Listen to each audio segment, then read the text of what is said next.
Buenos días a todos y a todas, qué gusto volvernos a encontrar aquí en la segunda clase de Girones de mi vida. Buen día Daniela, buen día José Luis, que no nos había saludado, Aldana, ¿cómo estás Julio? Bueno, a Samsung le vamos a pedir que ponga su nombre, así lo saludamos. Y recuerden poner su nombre y apellido y su DNI para tener el presente. Como siempre pasa, a quienes son docentes, y sé que muchos de aquí son docentes, a uno le queda la sensación de que faltaron cosas de la clase anterior. Así que me voy a tomar unos minutos para comentar dos o tres cosas que creo que yo me olvidé de la clase anterior. Luego vamos a avanzar en la razón de mi vida hasta terminarla. Y si me ayuda el tiempo y si nos va bien, en el último tramo vamos a comenzar con el discurso del renunciamiento. Vamos a contextualizar el discurso del renunciamiento y vamos a hacer algunas precisiones. Vamos a ver, ese es todo el plan de clase que tengo. Vamos a ver hasta dónde llegamos. En primer lugar, una aclaración que la hice por el WhatsApp, pero no quería dejar de hacerla acá. Cuando algún compañero, compañera, algún colega me preguntó por qué en los pensadores heterodoxos no ponía a Karl Marx, tiene que ver con que hay una heterodoxia referida a la teoría económica, pero no hay una heterodoxia respecto del método científico o del pensamiento racional de Occidente, que es lo que nosotros venimos a proponer, que es entrar, sumergirnos en la corriente del pensamiento latinoamericano. Tanto es así que volví a Así habló Zaratustra para encontrar algún comentario que fuera el nudo de este tema, y bueno, justamente cuando él mata a Dios o dice que Dios ha muerto y le pide al hombre que deje de ser rebaño, que deje de ser oveja, que no hay pastores, que piense por sí mismo, y dije, claro, ahí es cuando él se intenta desvestir de todas las formas de pensamiento que le proponía tanto la iglesia como la modernidad clásica. Así que por eso se los puse como encabezado de la invitación a la clase de hoy. Esto es una cosa que no quería dejar de comentar. Y por otro lado, y se me acaba de apagar mi segundo apoyo, a ver si lo puedo volver a aprender, porque estoy con la razón de mi vida abierta en el celular y con los apuntes abiertos acá. Por otro lado, de la charla acerca del pensamiento soberano de Evita, me había quedado en el tintero contarles el capítulo que le dedica Evita al tema de la intuición, para sacarla del campo de las mujeres. No logra darse cuenta el valor enorme que tiene que ella diga de que ella, acá está, no logra darse cuenta o no logra precisar qué quiere decir, pero llega a decir que es una manera de ser de la inteligencia. ¿Mm? Eh, y alcanza a decir, respecto de los técnicos que los acompañan en la obra de gobierno, a ella y a Perón, alcanza a decir, ellos ven el problema social, el problema de un país, desde el punto de vista técnico, que es limitado, como el campo de un microscopio. ¿Mm? Yo tengo que verlo con lentes planares, yo tengo que verlo cómo lo ve y lo siente el pueblo. Entonces logra con bastante precisión y acerca mucho el Bochín a las nuevas formas de pensar, ¿no? Me hace acordar a Nietzsche diciendo, no sean ovejas, no sean rebaño, miren más allá. Y ella dice, yo tengo que verlo de otra manera. Bueno, capaz acá el ingeniero Arana o alguien sabrá que son las lentes planares. Yo me olvidé de buscarlo. Si alguien lo sabe, que nos diga. Y termina ese comentario diciendo, los hombres, que esto también estuvo en el final de la primera clase, dice, los hombres mediocres pertenecen a la clase de los que desprecian el amor como cosa exagerada. Ella defiende a capa y espada su punto de vista desde el amor, desde los ojos del pueblo, desde otro lugar, no desde el microscopio. Y aparte, la metáfora del microscopio, a mi juicio, está muy bien elegida para significar el pensamiento racional científico. ¿Sí? Esto me había olvidado decirlo. Cuando hace toda esta elucubración sobre la intuición y el amor como base de su pensamiento, vuelve al inicio y habla de que lo que ella eligió, lo que ella es, no es producto del azar. Redondea esa idea. Eso me había olvidado de comentarles la vez pasada. Yo ahora voy a comenzar con lo que sigue. Entonces, antes de hacer eso, ¿algún comentario hasta aquí de lo que acabamos de hablar, de lo que hablamos la vez pasada? ¿Alguien que sepa decirnos qué es un lente planar?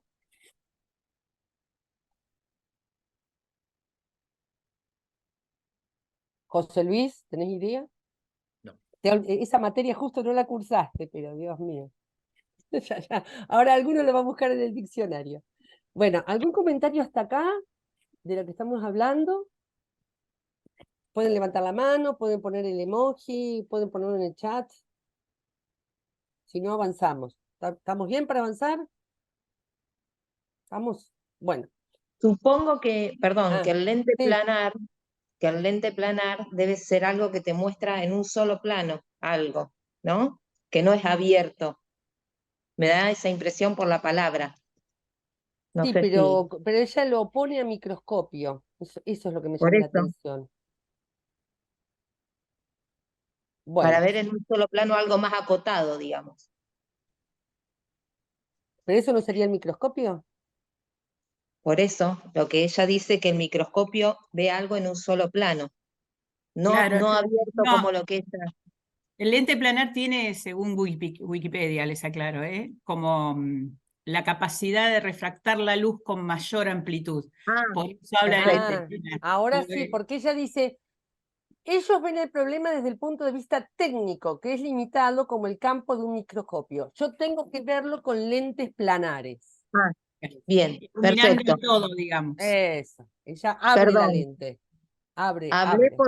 por no informarme, pero No, intenté no, está bien. interpretar la Está palabra. bien, está bien. Bueno, yo necesito a partir de aquí, bueno, perdón, un detalle no menor. Cuando ella habla del camino que eligió, cuando está cerrando esta parte de la razón de mi vida, va a hablar de por qué eligió ese camino, por qué no es producto del azar y por qué quiere ser llamada Evita. Ella se rebautiza como Evita, ¿eh? Al punto tal que sus biógrafos, básicamente Galasso, usa ese término para escribir, para titular la biografía de Eva. ¿Eh? A partir de este momento, la primera parte empieza a contar su encuentro con Perón, cómo Perón pasa a ser su conductor, cómo encuentra en él, cómo se enamora de un ser humano y de un proyecto.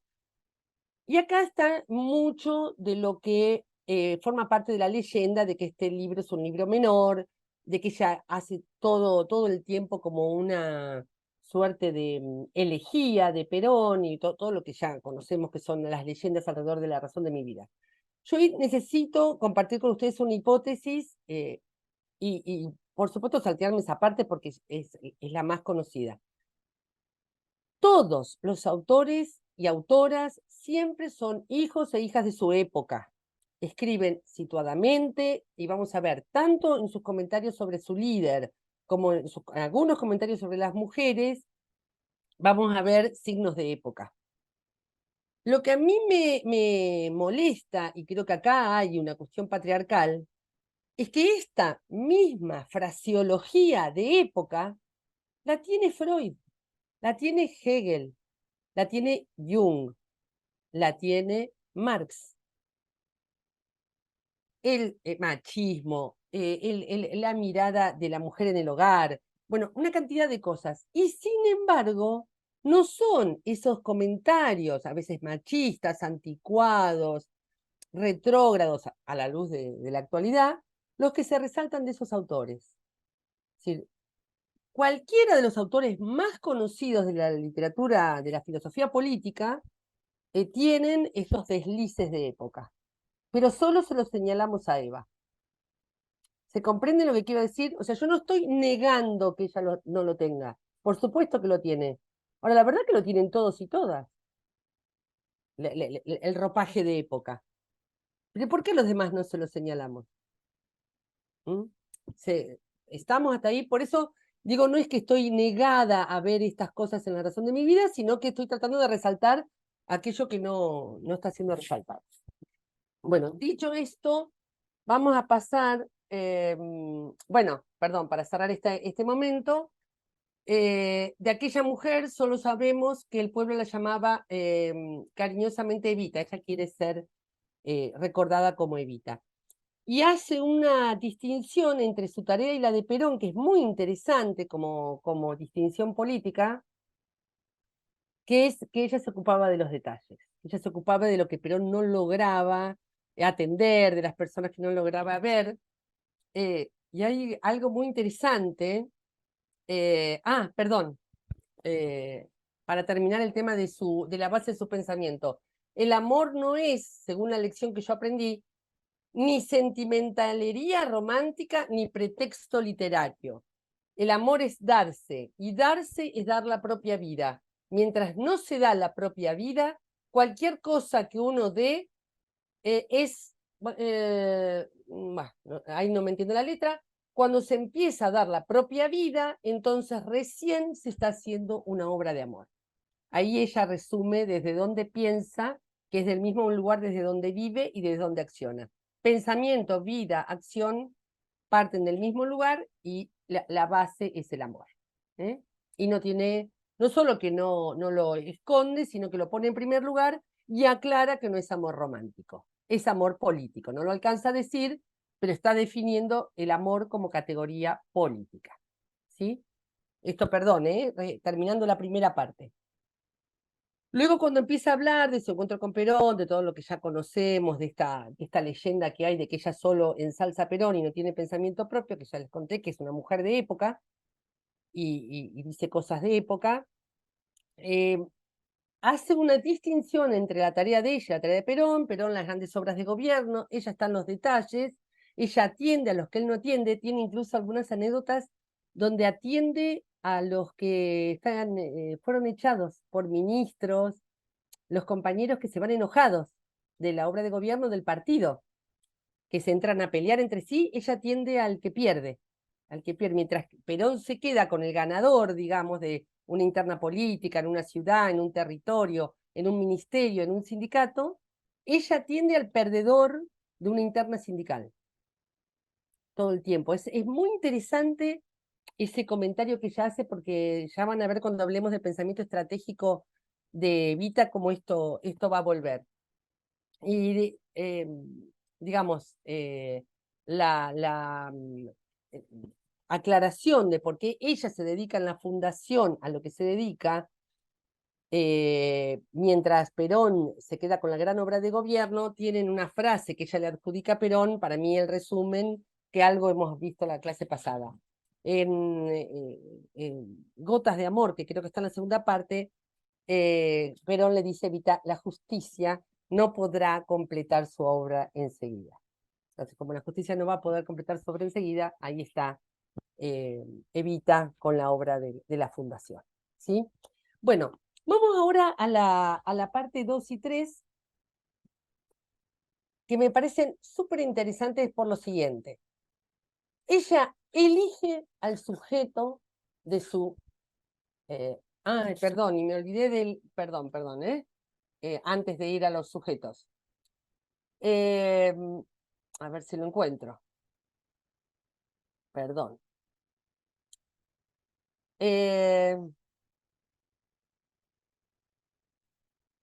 Bueno. Para cerrar esta primera parte, perdón que me había olvidado, que esto es importante. Perdónenme que estas explicaciones, dice Evita, sin quererlo, casi han venido a dar con cierto tono de filosofía que no entiendo y no deseo hacer. Y bueno, finalmente es lo que hace, filosofía política, perdón, pero no quería dejar de comentarlo. Vamos ahora sí a la parte 2 y 3, ya no habla de la causa de su misión, sino que va a hablar de dos sujetos que ella elige para su misión, ¿sí? Y estos sujetos tienen, la verdad, que generan un cambio revolucionario, ¿no? Los obreros y mi misión, va a decir en la segunda parte, las mujeres y mi misión. En los obreros y mi misión va a haber una aclaración. Primero, saber que esa elección es una elección de su causa, de la causa que ella comparte con Perón, y que es lo que hace revolucionario al peronismo, ¿no? El nuevo sujeto de la política que irrumpe a mitad del siglo XX de distintas maneras en distintos países, y que ellos observan y eligen con tanta claridad, ¿no? Este es el sujeto de nuestra política, son los obreros. Y ahí hay dos detalles que no quiero dejar de nombrar, de los obreros y mi misión. Después cuando lo lean van a encontrar ustedes más detalles, que son: ella reconoce en la Secretaría de Trabajo y Previsión el inicio de esta relación, reconoce al sujeto trabajador como un sujeto organizado, o sea, aparece el sujeto colectivo, no el ciudadano, no el trabajador suelto, sino organizado sindicalmente. Esto aparece permanentemente. Y hay un momento donde ella le aclara, sobre todo a sus detractores, pero sobre todo a las élites que se acercan al peronismo, les va a aclarar que ella no desciende a hablar con los obreros. Ella no desciende, que son sus compañeros. Digo porque lo que hoy se llama bajar al barrio, bajar al territorio, en su momento se ve que usaban la palabra descender. Y ella le dedica un capítulo a aclarar que ella no desciende a hablar con los obreros. Así que me parece muy interesante esto. Después hace un comentario muy interesante de las audiencias de los miércoles de Perón con los obreros, y ella se adjudica dos roles ahí. Un rol de facilitar, por supuesto dice que para pedir audiencia con Perón, estos sindicatos tenían que tener razones fundadas para pedirla, pero ella tiene dos roles ahí. Acerca a los obreros, a los sindicatos que no lograban la audiencia, facilita estas audiencias, y después se va los miércoles a la Casa de Gobierno a acompañar las esperas. Ella hace casi reuniones previas a la reunión con el general. Así que allí aparece una tarea ciclópea en materia de organización sindical y organización del sujeto trabajador, mucho más allá de la Fundación Eva Perón. ¿Por qué lo comento? Lo comento por el error que a veces cometemos, y me incluyo, de creer que su obra se limitaba a lo que fue la ayuda social de la Fundación Eva Perón. Ella tuvo un enorme rol, así como conocemos su rol con las mujeres, fundación del Partido Peronista Femenino, voto femenino, etcétera. Con los obreros ella no solo que los recibe, no solo que recibe a los trabajadores organizados, es más, ella atiende en el primer momento, toda la primera etapa de su tarea la atiende en la Secretaría de Trabajo y Previsión, y ella cuenta con ternura que los obreros le seguían llamando la secretaría, a pesar de que ya era ministerio. No solo que los atiende, sino que facilita sus diálogos políticos con el general Perón y acompaña esos diálogos. Así que esto me parece más que interesante, y el hecho de que ella dice: yo no desciendo a hablar con los obreros. Yo no voy a hablar mucho más del tema de la elección del sujeto trabajador, porque creo que es algo donde ella fundamentalmente acompaña al proyecto político donde pertenece y facilita, promueve, y ella se siente una de las trabajadoras organizadas, porque de hecho ese es su pasado como sindicalista del Sindicato de Actores. ¿Algún comentario sobre esto? Pueden chatearlo, pueden abrir sus micrófonos. Si no, pasamos a su siguiente sujeto político. No, perdón, no vamos a pasar a su siguiente sujeto político. Vamos a pasar a un detalle que ella va a nombrar de los trabajadores. Bueno, lean, les recomiendo especialmente el capítulo Descender y el capítulo La tarde de los miércoles. Por lo menos a mí me han resultado muy, muy interesantes. Bueno, ¿algún comentario hasta aquí? ¿Algo que alguien quiera decir? Están muy calladitos hoy. ¿Seguimos? Bueno, sigo, pero después de esto sí, ¿eh? Que algún comentario. Ella necesita comentar en este capítulo cómo se inscribe su obra de ayuda social en este sujeto del trabajo. Porque justamente por este comentario que hace Perón acerca de la justicia no podrá completar su obra enseguida, a partir del capítulo, dentro de los obreros sin misión, a partir del capítulo, además de la justicia, el capítulo El dolor de los humildes, los comienzos, las cartas, mis tardes de ayuda social, limosna, caridad o beneficencia, una deuda de cariño, finales de jornada, que ahora voy a comentar, es todo el paquete que ella nombra de cómo se inscribe la ayuda social en esto que estaba pasando con los trabajadores. O sea, ella no distingue a trabajadores formalizados con trabajo de aquellos que están desempleados, desahuciados, migrando a las grandes capitales, que necesitan una mano urgente, necesitan de una mano urgente. No distingue, está en el mismo bloque de su pensamiento y va a definir con mucha claridad que lo suyo no es limosna, no es caridad, no es beneficencia, es reparación, y allí le da muchísima importancia a esa dignidad que tenían la cristalería, la mantelería, los muebles de sus obras, como la casa de la empleada, los hogares de niños, los hogares de ancianos y tantas cosas que ella fue abriendo en el camino de la ayuda social, pero vuelvo a insistir, una ayuda social que buscó con mucho esfuerzo distinguirse de la beneficencia del periodo, que no es como ahora sigue habiendo filantropía, ahora sigue habiendo asistencialismo, pero imagínense explicarlo en la década del 40, lo que tiene que haber sido. Así que ella le dedica bastante tiempo a por qué la vajilla era tan digna, por qué había una preocupación por la belleza de lo que ella iba a hacer en las obras. Lo quiero leer directamente, pero lo que pasa es que se me vienen... En el museo, Claudia, se ve muy claramente eso, en el Museo de Vita, donde está ahí en Palermo, ¿no? La casa para las mujeres, bueno, que tenían sus hijos. Es muy claro la prolijidad en los lugares, la vajilla, el tratamiento de todo el mobiliario, ¿no? Sorprende, ¿no? Sí, estoy intentando encontrar las frases donde ella cuenta esto y lo dice con todo. eh, Ella cuenta cómo veía los hogares cuando fue en su viaje a Europa y dice, durante 100 años el alma estrecha de los ricos, para callar la voz de la conciencia, no concibió nada mejor que tratar a los pobres con migajas de limosna. Limosna eran no solamente las monedas miserables y frías, limosna eran también los asilos escasos que constituyeron.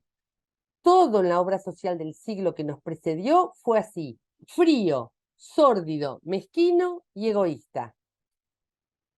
En cada asilo de la oligarquía se pinta de cuerpo entero el alma explotadora de una raza humana que felizmente morirá este siglo, víctima de su propio orgullo, de su propio egoísmo. Los niños que ellos intentaron salvar no olvidarán jamás que ellos fueron sus verdugos.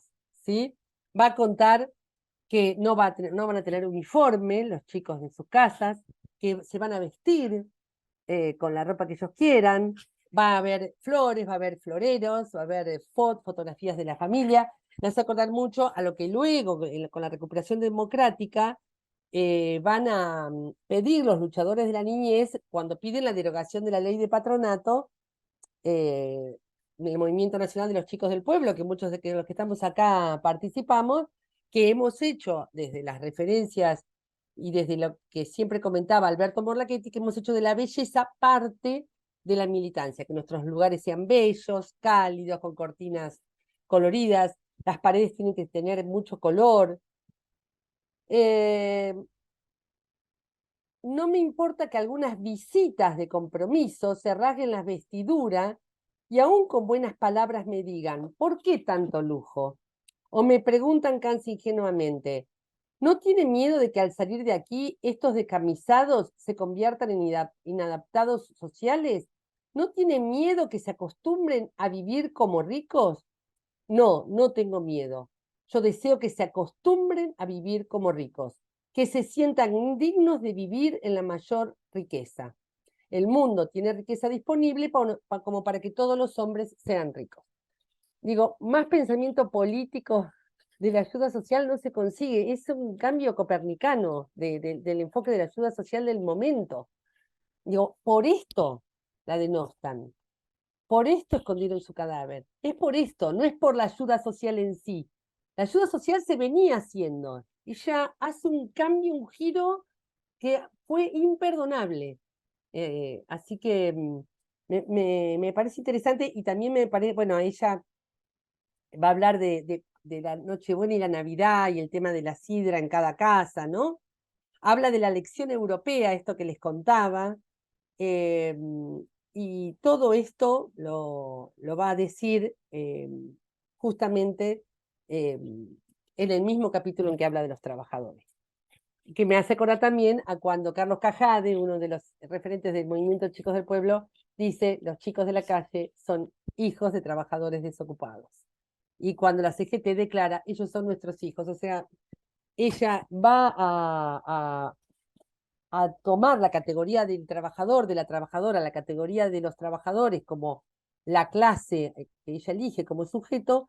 Dentro de esa clase ella va a poner toda solidaridad social, todo hecho de justicia social y toda la obra de la Fundación Eva Perón. Me parece importante comentarlo porque así podemos asociar a la Evita que se reunía con los sindicatos, que los acompañaba a las audiencias con Perón, que acompañaba los grandes acuerdos de Perón con el sindicalismo, con los trabajadores organizados, así podemos vincular rápidamente esto con la obra de la Fundación. Y ella lo pone con un marco lógico impecable en el mismo segmento, en el mismo bloque de La razón de mi vida, en el bloque Los trabajadores y mi misión. ¿Sí? Bueno, ahora sí, espero algún comentario además del de Mónica, así pasamos a las mujeres. Profe, pensaba mientras hablabas el legado que dejó con estas políticas que ahora nos ocurre de pensar que ciertos grupos piensan que una persona como nosotros, trabajadores o de barrios del conurbano, no nos merecemos tener un buen par de Claro, zapatos, vestirnos, ponernos una camisita, es tan ayornado tantos años atrás, pero es un legado hermoso, sí, sí. Y se ve hasta en las generaciones, bueno, de pibes y pibas más chicos que nosotros, de personas de 50 años, es maravilloso, es tremendo. sí. No, detalles que uno no sabía, bueno, con esta clase uno no. Mirá, ¿De Gaby, dónde vienen? ¿De dónde partieron? exacto, vos sabés que ella lo que hace es decirnos, sáquense esos anteojos con que hasta ahora miraron la ayuda social y pónganse estos nuevos. Pero como bien dice Benedetto Croce, el gran pensador político italiano, toda historia es contemporánea. O sea, la filantropía aún continúa diciendo las mismas cosas que decía en la época de Evita. Y el peronismo debería, o el campo nacional y popular, debería decir las mismas cosas que dijo Evita. Sin embargo, la colonización pedagógica de Arturo Jauretche también nos alcanza a nosotros y a veces miramos la ayuda social con los anteojos de la oligarquía.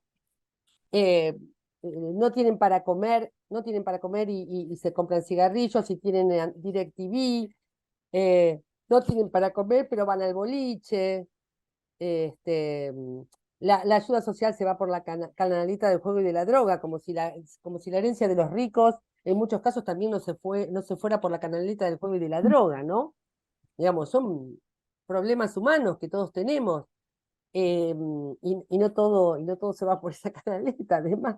Pero digo, esa esa idea de que lo que el pobre recibe debe dar cuenta de eso que recibe y debe tener como un estatus moral superior para cuidar eso que recibe, mientras que el que lo recibe por herencia no tiene que dar ninguna explicación de qué hace con ese patrimonio que tiene. Me parece que esa ruptura epistemológica que ella hace con este pensamiento es muy, muy importante. Tanto es así que hoy por hoy, cuando nosotros pensamos las políticas sociales y decimos todavía beneficiarios y hablamos de que intervenimos en la realidad como si estuviéramos desde afuera de esa realidad, cuando no nos sentimos compañeros, compañeras de camino, todavía tenemos los anteojos de la beneficencia, con nombres más modernos, ¿no? Así que no, pareciera que no tenemos derecho ni a esa camiseta linda, ni a ese maquillaje. Y por supuesto que las pibas pueden no tener nada, pero van a salir hermosas el sábado a la noche, ¿no? Y O bien, esto, perdón, digo una cosita nomás, sí, o bien esto que reflejamos, ¿no? De que los trabajadores no tendríamos derecho a irnos de vacaciones con nuestra familia, que lo dijo, bueno, alguien de la oposición, ¿no? Como que eso no sería algo natural poder viajar de vacaciones y andar con nuestra familia, los trabajadores, como que eso no sería algo que nos sí, merecemos. o dijeron que tuvieron derecho al aire acondicionado. ¿Se acuerdan? En los primeros tiempos de Macri, un economista que lo acompañaba decía, se pensó que había derecho a una cantidad de cosas a las que no se tenía derecho. Mari, vos habías levantado la mano. No, iba a recordar eso, lo de González Fraga, que en Claro. realidad inspira a la derecha. La derecha es González Fraga. Así que, ojo mañana. Muy bien. Bueno, fue el espacio publicitario, el espacio cedido a los partidos políticos. ¿Eh? ¿Qué tenemos que hacer mañana, Mari? Ante todo, votar. Y yo a Massa, discúlpame. Bueno, después les cedemos el espacio a quienes voten otra fórmula de Unión por la Patria. Bueno, gracias. ¿Algún comentario más de esto que estamos hablando antes de pasar a las mujeres? Sí, a mí me parece que es un cambio de paradigma el tema del concepto de reparación. A mí me parece que Sí. ahí hay una cosa que es muy fuerte, que trasciende, porque la ayuda supone que uno debe darle al otro algo que es de uno y que comparte. Reparar significa que uno está debiéndole al otro. Me parece que ahí hay un cambio como muy importante, ¿no? Bien, perfecto, A perfecto. mí- a mí Perdón que diga Sí. una cosa, voy a ser muy breve. A mí me pareció también muy interesante cuando ella dice que ella podía haber sido simplemente y haber cumplido el rol de la primera dama Mm, y que las mujeres de la alta sociedad no lo hubieran despreciado, porque mira, ¿quién iba a despreciar a la mujer del presidente? mm. Pero que ella precisamente en esto ella siempre vio y reflejó esto de dar la limosna, a diferencia de sentir y ser parte del pueblo, y que esto de darle es darle derecho, no darle limosna.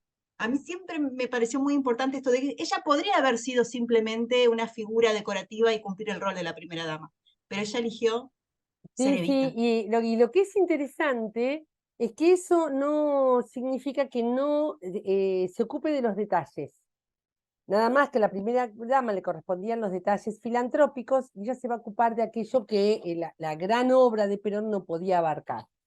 Y sobre todo porque no estaba llegando la justicia. Gracias, Judith.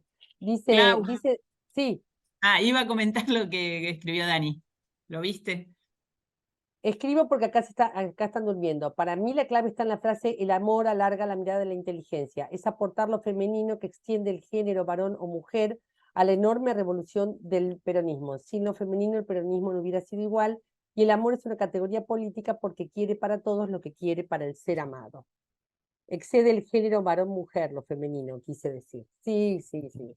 Sí, sí, trajo algo que era absolutamente novedoso para la política. Hoy por hoy no suena tan extraño, sobre todo luego del camino recorrido por el pensamiento social latinoamericano, por el camino recorrido por los militantes, por la Iglesia del Tercer Mundo. No suena tan extraño decir el amor es una categoría política, la ternura es una categoría política. Hoy hay muchos militantes que estamos detrás de esas ideas y ya no hay, como del otro lado, nadie que nos refute así con enojo. Por lo menos nos pueden bajar el precio, pero no suena tan raro. Imagínense en qué momento lo estaba diciendo Eva. Yo necesito que por un ratito nos situemos en qué momento lo estaba diciendo, a ver si esto es la copia de la biografía de la primera dama de Estados Unidos. O sea, es imposible. Es imposible. Aldana me pregunta si hay grupo de WhatsApp. Sí, hay grupo de WhatsApp. Ponele, a ver, yo te pongo acá mi teléfono, mandame un mensaje después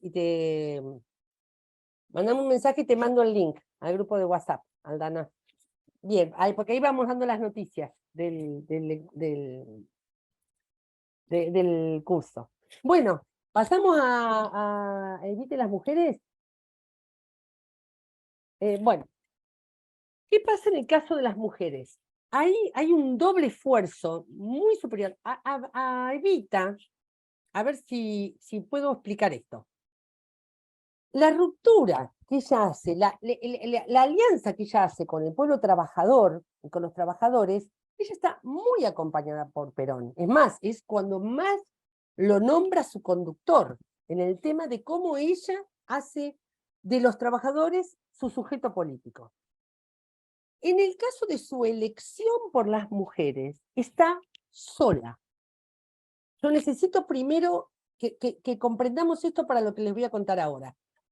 Mientras ella puede discutirle al marxismo, a las ideas foráneas, a eso que ella lee en el diario, esas ideas de otros países, que dice, ¿por qué? Para organizar a los trabajadores, ustedes se pierden la fuerza del amor que los trabajadores sienten por la patria y por Dios. ¿Por qué se pierden eso? Vamos a organizar a los trabajadores, pero desde su amor por la patria y desde su amor por Dios, desde este territorio. Pero ahí uno la siente a Evita con mucho respaldo. Está Perón, están los discursos de Perón, está la plaza del 17 de octubre detrás de lo que está diciendo. En cambio, cuando ella discute con las feministas de las clases acomodadas argentinas, está sola, con sus intuiciones y sus aprendizajes. Ella les va a discutir, pero ustedes van a notar en la forma en que redacta la discusión con las feministas, que lo hace en términos mucho más dubitativos que cómo discute la opción por los trabajadores desde el peronismo. ¿Sí? ¿Por qué digo que es más dubitativa? Van a ver que va y viene con el tema de las feministas. Les da la derecha de una cosa, se enoja con otras, habla del hogar, dice, ¿por qué tenemos que ir a la fábrica pareciéndonos a los hombres? Nosotros tenemos que ser más nosotras, y además yo quiero hogares felices. No alcanza a hablar del cuidado, no alcanza a hablar del rol de los varones en el ámbito hogareño, pero tiene 2 o 3 acciones y una intuición que la hacen la feminista, la primer feminista del campo nacional y popular. Vamos a sus 2 acciones y después nos vamos a quedar con su intuición porque me parece sumamente interesante.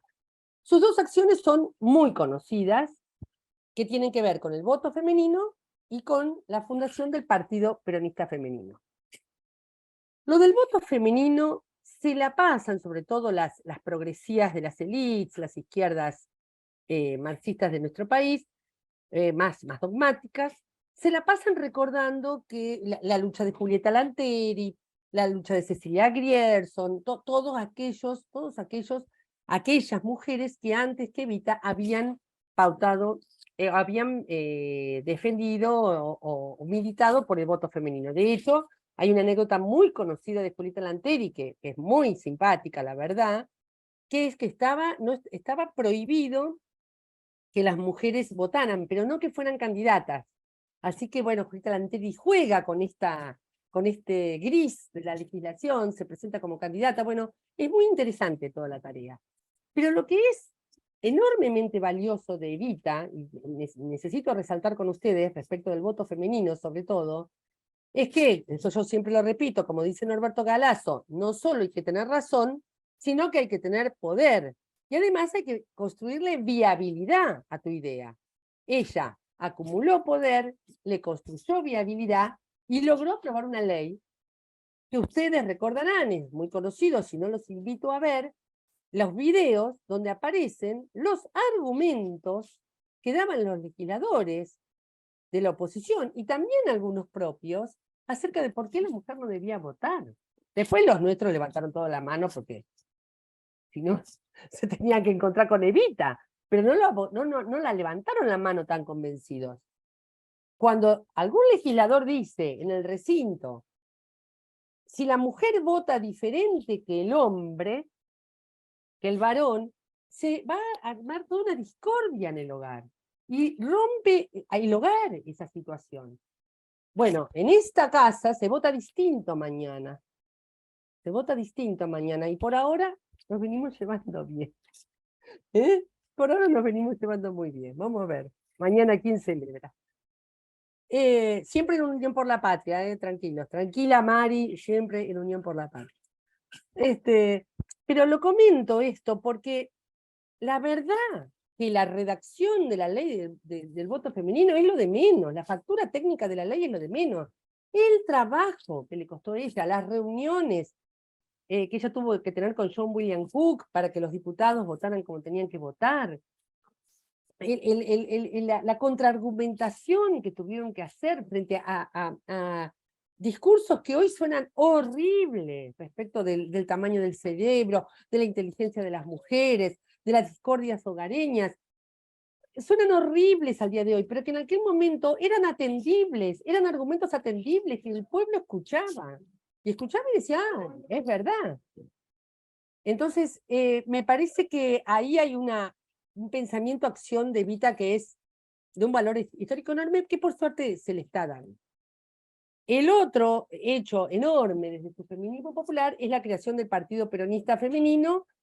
Hoy, a la luz de todo el avance que han hecho las mujeres, uno diría, no sé si hay que fundar un partido aparte, pero les pregunto, ¿por qué creerán ustedes que lo tuvo que hacer aparte?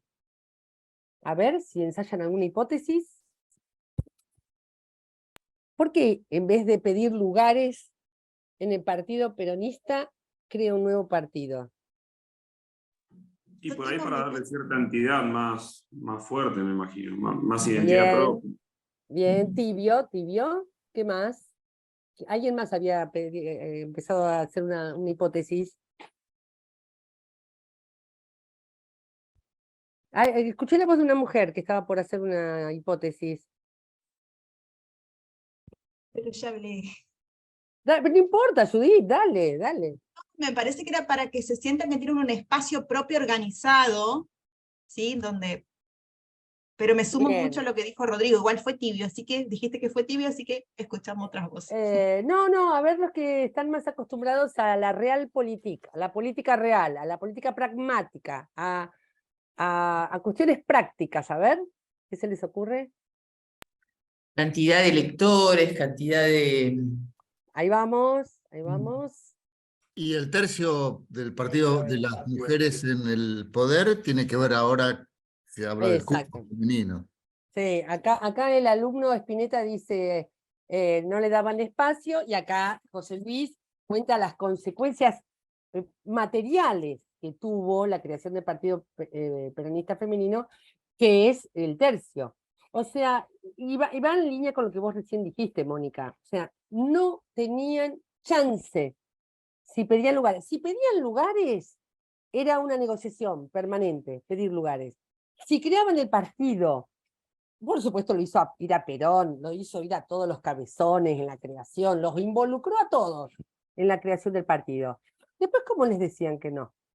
En los lugares en las listas. Fue muy pragmática la decisión. Tuvo que ver con la capacidad de obtener resultados. Fue una decisión bilardista, diríamos, en términos futbolísticos. Así que va en el camino de lo que dice José Luis, que después eso dio lugar a un tercio, y dio lugar a un tercio que fue ¿cómo decir? Una regla de juego, no es que estaba escrito, ¿no? ¿O me equivoco? no sé si estaba escrito en los reglamentos del partido, lo del tercio, pero siempre se cumplía, digamos. Sí, era una norma, no sé si escrita, pero era Claro, norma. eso, O sea, exactamente. el tercio de los trabajadores, la El rama tercio al femenina. poder político territorial y el tercio a las mujeres. Tal cual. Sí, sí, yo tampoco desconozco si está escrito en algún lado, pero es ley. En el peronismo fue ley por mucho tiempo, hasta que luego las mujeres avanzaron por las leyes de cupo y luego por la ley de paridad. Pero tuvo una razón pragmática, situada. Y ahora, acuérdense de que ahora estoy diciendo que fue una decisión estratégica, van a ver esto con qué lo voy a unir más adelante. Espero acordarme. Bien, ¿algo más respecto del Partido Peronista Femenino como acción de esta mujer que digamos que filosofa, pero también es muy práctica a la hora del poder? Bueno, vamos. Voto femenino, Partido Peronista Femenino como acciones. Ahora vamos con las ideas. Las ideas. Mientras ella es dubitativa, van a ver en la redacción, va y viene en su discusión con los feminismos, vuelvo a insistir, mi hipótesis tiene que ver con su enorme soledad, con la enorme originalidad de su pensamiento, ser feminista desde el campo nacional y popular. Ella llega en un momento a una idea, que de hecho al capítulo le llama una idea, que 70 años después es política pública, digamos, o 50, 60, no sé exactamente, el tiempo que pasó hasta la jubilación de ama de casa. Ella dice, la verdad que el trabajo del hogar debe ser pagado. Y es absolutamente dubitativa, lo dice con mucha humildad, no se atreve a decir, es decir, no había marco teórico para lo que estaba diciendo, no sé si me explico. Ella tiene una idea que va mucho más adelante que su tiempo. Entonces, no había marco teórico académico, no había marco teórico desde los feminismos. En su propio partido político estas ideas no circulaban. Y ella, en ese lugar donde está a ciegas, ella dice una idea, les leo 2 párrafos nada más,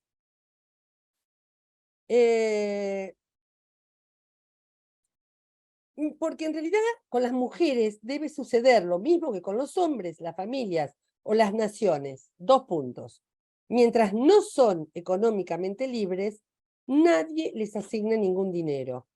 Me imagino que mucha gente verá en esta opinión mía, muy personal y muy mía. Este es el tono dubitativo que les cuento. Fíjense esto que dice, esta opinión es muy personal, muy mía. Claro, ¿cómo no va a ser de ella si nadie lo estaba diciendo?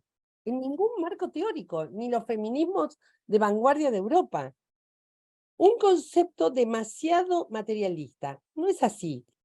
Yo creo en los valores espirituales. Por otra parte, eso es lo que enseña la doctrina de Perón.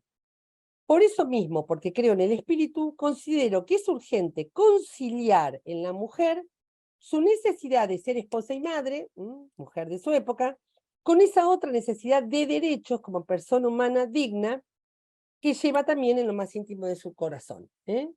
Si no hallamos y un principio de solución, pienso yo, ¿no? Esta permanente apelar a que, bueno, es mi idea, pienso yo que será aquella pequeña independencia económica de la que he hablado. Si no hallamos una solución a nuestro dilema, pronto sucederá en la cosa una cosa inconcebible.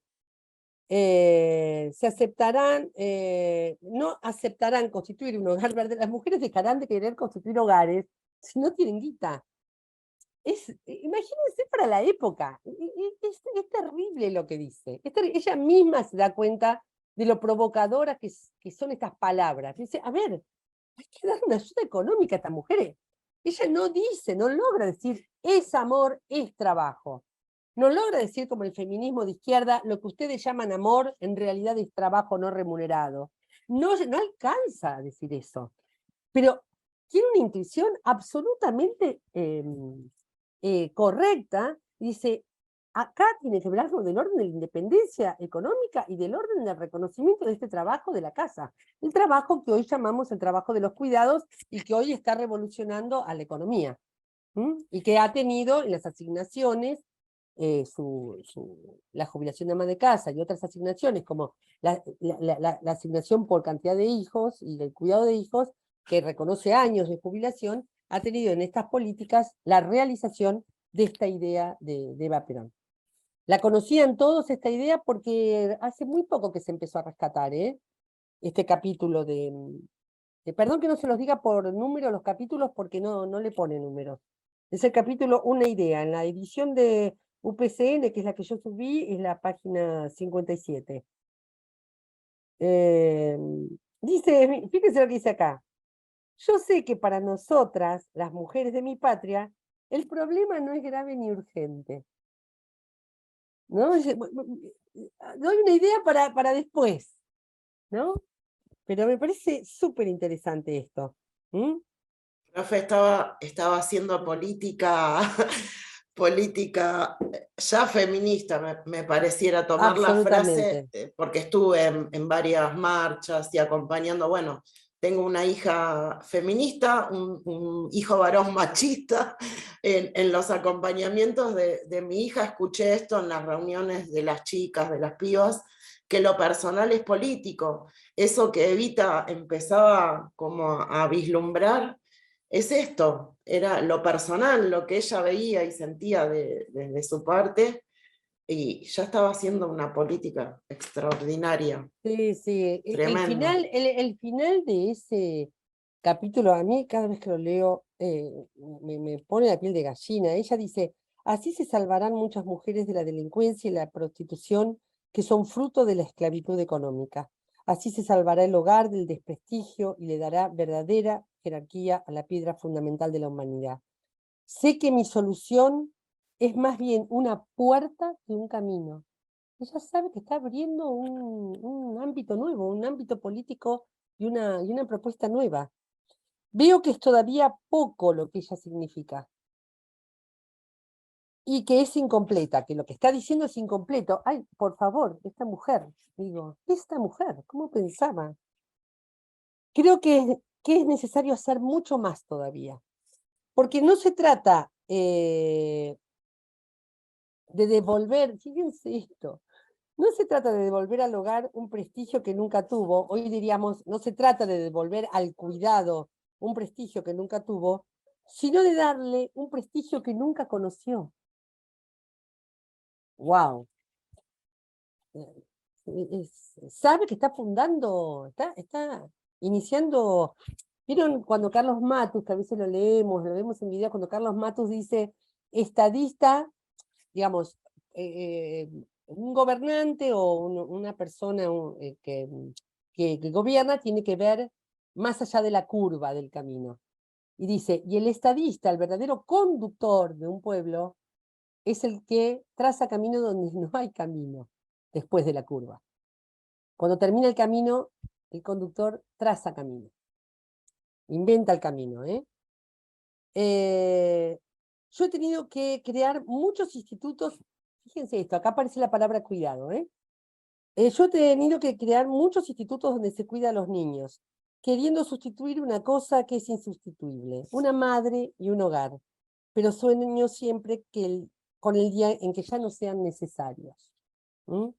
Cuando la mujer sea lo que debe ser, reina y señora de una familia digna, libre de toda necesidad económica. Por supuesto, va a aparecer la mujer como reina del hogar, van a aparecer frases de época, pero aparece una idea del cuidado como una idea de lo que sucede en el trabajo de las mujeres, en el trabajo del hogar como algo que debe ser remunerado económicamente, y me parece absolutamente revolucionario. Así que, tanto a nivel de acción como a nivel de ideas, el sujeto mujer es un sujeto que se le vino a Evita por su condición, donde estuvo muy sola, tanto para pensar como para accionar, y donde nos dejó estos 3 legados que quería comentarles. ¿Algún comentario más antes de que pasemos a lo que sigue? Fernando Borio, que siempre me gusta escucharte, por ahora no. Daniela, creo que están durmiendo en tu casa, me habías dicho. Por eso no. Andrea Tevez, Julio, Virginia González, ¿algún comentario? ¿A vos te gustan estos temas? Dani dejó un comentario en el chat. Ahí lo voy a mirar. Vamos por Virginia. No, bueno, yo venía pensando no sé si ahora es el momento, a lo mejor me adelanto, pero un tema que vos siempre has estudiado, Claudia, que bueno, ahí es como una materia, ¿no? Hace unos días lo hablábamos sobre el Estado provincial, pero pensaba, me surge como una preocupación, ¿no? Que en función de estas lecturas que vos haces de los pensamientos de Eva, que también hace unos días nos juntamos con Lorena acá en Junín para leer, hacer la tarea, y en esos artículos que habías colgado aparecía esto que vos planteás desde la fundación, que lo dijiste hace un rato también, cómo acelerar la obra del peronismo con la fundación. Evitando la burocracia de la Sí. administración pública. Y entonces, Perdón, sí. Virgi, voy a aprovechar de decir eso. Recuerden todos, la fundación es un instrumento, es un artefacto para evitar la burocracia de la administración pública, no solo por su lentitud, que podría ser proverbial de todo tiempo y lugar, sino porque tenía una mirada de clase y servía a una clase. Perdón, Virgi. No, bueno, ahí va, que pienso que en eso hay como, ¿no? como un punto de encuentro con el marxismo, por esta crítica al Estado, el Estado siempre en disputa, un Estado que suele expresar los intereses de clase, un Estado burgués, y la claridad, digo, cuando vos planteas esto a mí me impacta un poco, ¿no? Pensar que fue Perón también, ¿no? El que tenía claro eso, que facilitó ese camino para que Eva llegara, y para que llegara el movimiento político, ¿no? Que habían conformado juntos, y entonces, bueno, ¿qué pasa con ese Estado que siempre está en disputa, que como el peronismo no es anticapitalista, bueno, nos encontramos con que este capitalismo financiero siempre nos pone en jaque a los sectores populares, a las clases trabajadoras, a las mujeres? ¿Qué pasa con eso? ¿No? Digo, bueno, ese Estado, no sé si es... Sí, te agradezco mucho el comentario porque yo les diría cómo creo que hoy se puede releer la Fundación Eva Perón. Hoy son las organizaciones comunitarias. ¿Por qué Eva no podía basarse ahí? Porque recién empieza a pensarse en la organización popular. Si ella se hubiera basado en el ONGismo de la época, digamos, en las organizaciones no gubernamentales de la época, iba a tener a la iglesia, dentro de eso a las congregaciones, fundamentalmente a la salesiana, y a las sociedades de beneficencia y al mutualismo. Porque el pueblo trabajador recién se estaba organizando, sobre todo alrededor del fomentismo y del sindicalismo. Pero hoy luego de lo que ha sido la organización popular de la década del 60, de la década del 70, la aparición de los movimientos sociales, sobre todo de la iglesia de los 70, de la iglesia del tercer mundo, hoy el Estado, cuando convenia con organizaciones comunitarias, las políticas sociales, las políticas ambientales y las políticas educativas, hoy cuando hace eso, en definitiva, y le permite la administración descentralizada de esas organizaciones, está operando algo muy similar a lo que era la actividad de la Fundación Eva Perón. No sé si se entiende lo que digo. Estás aprovechando la agilidad, la capilaridad, la velocidad que adquiere la comunidad organizada, la organización comunitaria, en favor de la acción social antes de que la justicia llegue, como diría Perón. Y ella, bueno, como no tenía una alianza con esa comunidad organizada, porque por el momento eran organizaciones de clase, y con la iglesia tampoco, la iglesia que además es la iglesia del Cristo vence, es la iglesia que va a hacer el golpe. Entonces ella crea la fundación.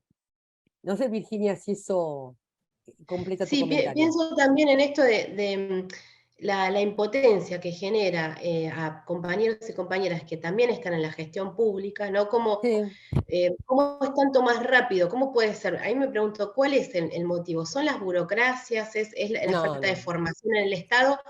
¿O qué pasa? ¿Lo administramos, somos nosotros y nosotras generando ese retraso? Exactamente, la lentitud de la burocracia es una responsabilidad de la política. La política debe conducir a la burocracia en favor de sus fines y en favor de su proyecto. Lean, por favor, la carta a los funcionarios públicos de Perón, el acuerdo de Perón con UPCN para crear el INAP, la formación de los trabajadores en favor de un proyecto nacional y popular, y finalmente nuestros dirigentes políticos, nosotros, cuando asumimos un cargo, no conocemos la botonera y no tenemos el coraje de cambiarla. Entonces, esa burocracia, más o menos lenta, es una decisión de la política. Es una responsabilidad de la política. Lo primero que tenemos que hacer, yo ayer lo comentaba en un posgrado, lo primero que tenemos que hacer es conocer la botonera y saber si eso que sucede en el espacio que administramos va en favor del proyecto o va en favor de otros intereses. Así que la verdad que la burocracia no es un dato, la lentitud de la burocracia no es un dato de la realidad, es debilidad de la política. Es debilidad de la política. Si vos me vas a decir que no podés hacer nada porque la burocracia está ahí y te entorpece, y andate. Andate. No calientes sillones. Dejáselo a un compañero que tenga el coraje de enfrentar ese quilombo y de resolverlo. Yo recuerdo cuando entré en la dirección de monotributo social, que llegaban las bolsas de residuo negra llenas de planillas de todo el país, de gente que se inscribía en el monotributo social, gente muy humilde, que se sacaban a la calle junto con la basura, porque se confundían con las bolsas de residuo el personal de limpieza. Entre 1 año y 2 se tardaba un monotributo social. Mi despacho, que estaba en el 3er piso, pasó a partir de ese momento a estar en la mesa de entradas, al lado del mostrador, donde llegaba la gente a los gritos, llorando, pidiendo por su trámite. Que hacía 2 años que estaba allí en la oficina y que se había perdido. Entonces, a mí no me cuenten que la burocracia y su lentitud es un dato de la realidad, digamos, ¿no? Los compañeros y compañeras se tendrán que poner definitivamente los pantalones largos. La gestión pública, saber gestionar lo público, es el rostro de la política. Para eso, además, nos votan a los peronistas en general, porque el pueblo sabe que el peronismo tiene esta capacidad de hacer. Que me parece que es un atributo que lo estamos debilitando bastante, pero nos estamos yendo de tema. Pero me inspiró lo de Virginia, me inspiró mucho el comentario de Virginia. Dice Daniela, de nuevo pienso que la mujer se puede pensar como lo femenino en la necesidad de los cuidados de niños y niñas, sí, tal cual. Toda Eva se puede traducir a nuestros lenguajes. Me sigue impresionando Evita como pensadora latinoamericana, dice Quique, no la tenía. Y te agrego algo, Quique, como pensadora feminista. Como pensadora feminista, Ay, gracias, Paula, ahí puso la carta de Perón a funcionarios públicos. Te recomiendo especialmente, Virginia, el capítulo de la carta donde habla de los trámites, Perón. Y de su preocupación por la tardanza de las burocracias. Bien. Vamos a cerrar la razón de mi vida, ¿les parece? Cerramos. El nombre del capítulo final es maravilloso. No me arrepiento, se llama, ¿no? Y después dice, creo que ya he escrito demasiado. Yo solamente quería explicarme y pienso que tal vez no lo haya conseguido sino a medias. Esta preocupación, esto que ella siente que no está todo dicho en la razón de mi vida, va a volver con contundencia en mi mensaje y ya lo vamos a ver. Ella después va a pedir disculpas, va a pedir disculpas por el desorden. Dice, aquí veo ahora a mi lado verdaderas pilas de papel fatigado por mi letra grande y creo que ha llegado el momento de terminar. Leo las primeras páginas y voy repasando todo lo que he escrito. Sé que muchas cosas tal vez no debiera haberlas dicho. Si alguna vez se leen por curiosidad histórica, no me harán estas páginas un favor muy grande. La gente dirá, por ejemplo, que fui demasiado cruel con los enemigos de Perón. Es lo que dijeron, es lo que dijeron. Pero no he escrito para la historia. No he escrito para la historia. He escrito para la política, para la acción política, eso lo digo yo. Ah, bueno, lo dice ella también. Todo ha sido hecho para este presente extraordinario y maravilloso que me toca vivir, para mi pueblo, ¿no? Yo solamente he querido anunciarlo con mis buenas o malas palabras. No me arrepiento por ninguna de las palabras que he escrito, tendrían que borrarse primero en el alma de mi pueblo, que me las oyó tantas veces y que por eso me brindó su cariño inigualable, un cariño que vale más que mi vida. Bueno, ella se siente desordenada, siente que faltan cosas y nosotros vamos a encontrarnos con esas cosas que le faltaron en la razón de mi vida. Con esto doy por cerrado el estudio de la razón de mi vida. Lo más importante para mí era situarla a Evita como pensadora latinoamericana, era situarla en el sujeto, en la causa de su pensamiento político, en el sujeto de su pensamiento político, y en ese sujeto que son las mujeres y que le traen una enorme soledad como pensadora, y sobre todo comentar y seguir comentando, y no me voy a cansar de decirlo, que su pensamiento enriqueció al peronismo y no fue solo fruto de su encuentro con Perón. Esto era lo que más quería decir. Si alguien quiere hacer un comentario particular de qué le deja este recorrido de la razón de mi vida, es el momento, porque ya vamos a pasar a otro texto. ¿Alguien quiere hacer algún comentario sobre la razón de mi vida?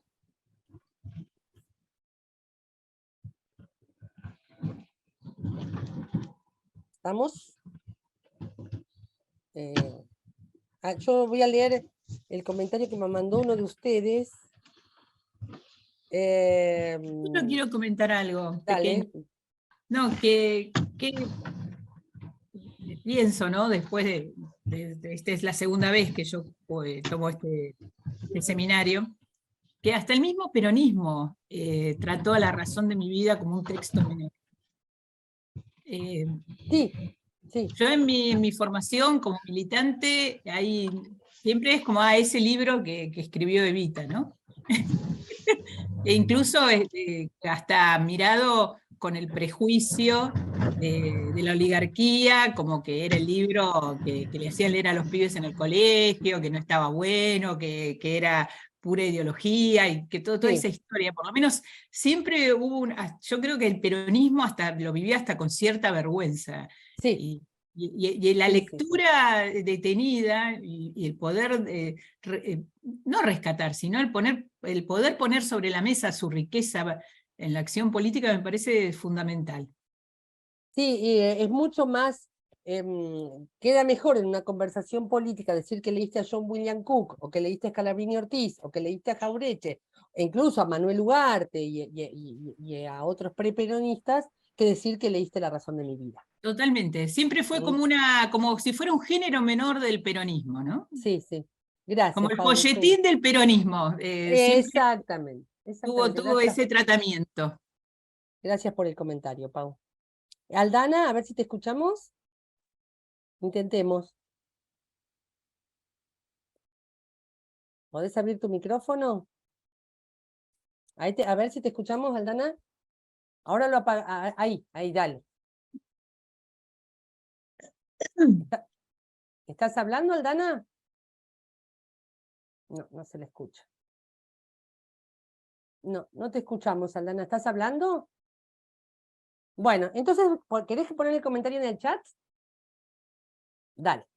Y yo leo lo que me escribió, pido permiso a título privado, Daniela, que me dice: siempre me ayudas a pensar las cosas de manera diferente. Cuando leí La razón de mi vida, me quedé con la parte del gorrión y el cóndor y no me gustaba lo que entendí como subordinación de Eva con Perón. Hoy lo releo y encuentro otra cosa. Así que gracias por ese comentario. ¿Sí? Siempre recuerden ir a las fuentes. Y les pido ir a las fuentes de Marx, de Perón, de Engels, de Freud, para que también encuentren las cosas críticas y pensamientos situados, anticuados y patriarcales que señalamos en Evita. Eso también forma parte de la deconstrucción que tenemos que hacer. Y se relaciona el proyecto de ley sobre cuidados, tal cual, que llegó tanto después. Tal cual, Aldana. Es así. Bueno, gente, todo esto que he dicho. Mirá, nos cuenta Aldana que se presentó en la UNLA, en el Tita Merelo. Sí, está también para su tratamiento en la Cámara de Diputados, con las dificultades que hay, ¿no? Hoy de funcionamiento de la Cámara de Diputados. Sí, sí, sí. Es muy interesante cómo ya empezó a aparecer en la actividad política el tema del cuidado. Gracias, Aldana. ahora les tengo que pedir una operación lógica. Todo lo que dije de que ellas se inscriben en el pensamiento social latinoamericano, en el estar en América, en el amor como categoría política, en su pensamiento soberano, en que ella rompe con las categorías de Occidente, etcétera, etcétera, no van a dejar de hacerla una mujer absolutamente racional y calculadora. O sea, el pensamiento social latinoamericano no pierde capacidad de cálculo, lo suma, lo suma. Entonces, para pasar a probar esa hipótesis, nosotros vamos a contextualizar el renunciamiento de Evita y vamos a leer muy detenidamente, sobre todo, 2 párrafos del texto del renunciamiento. ¿Sí? Contexto. Vamos a decir que la razón de mi vida pertenece o participa de la primavera del peronismo. Esa primavera donde todo estaba por hacerse o todo se estaba haciendo. Había frentes de tormenta, pero estaban como contenidos. En cambio, el renunciamiento va a aparecer en el momento donde aparece la necesidad de generar una fórmula para el segundo gobierno de Perón. Ya se había hecho la reforma constitucional, él podía volver a presentarse, y empiezan las pujas internas, pero también los intereses externos, referidos a frenar de alguna manera lo que estaba siendo verdaderamente una revolución copernicana. El partido militar, muy aliado a la Iglesia, va a ser el vocero frente a Perón de eso que había que calmar un poco, y la figura que aparece como la figura que no cede frente a esas presiones de está muy bien todo lo que están revolucionando, pero paren un poco, es claramente la figura de Eva.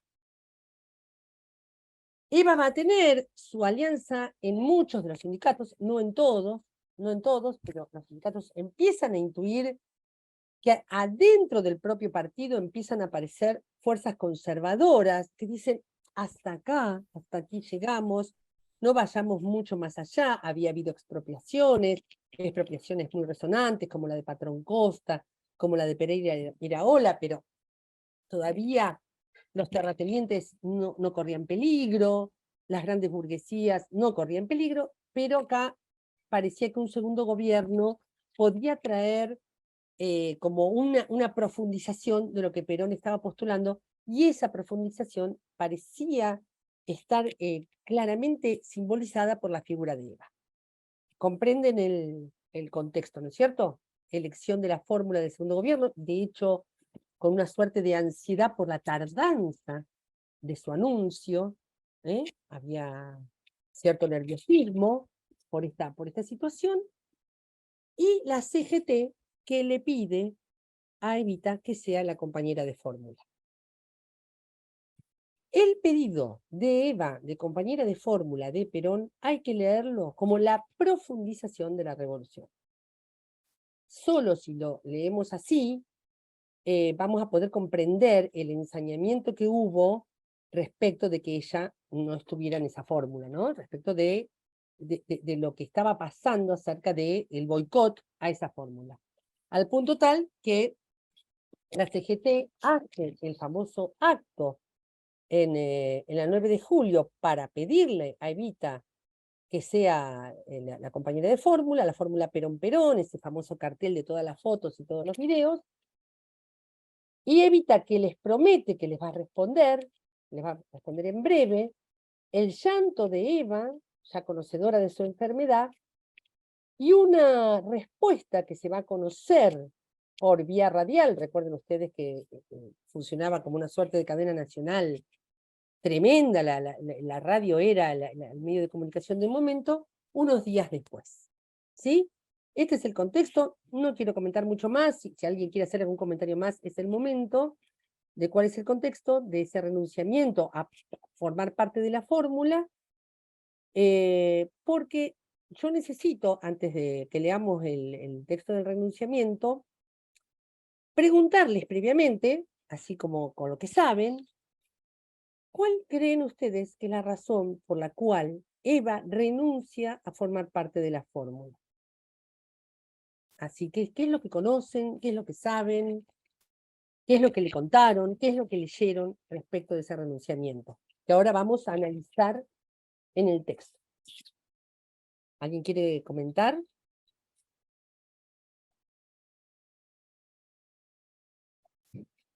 Es corto el texto, Pau. ¿Lo podrás escribir, copiar y pegar en el chat el texto del renunciamiento? Bien. ¿Comentarios? Fernando, lo que vos sabés, José Luis, me apelo a las canas y a los viejos peronistas.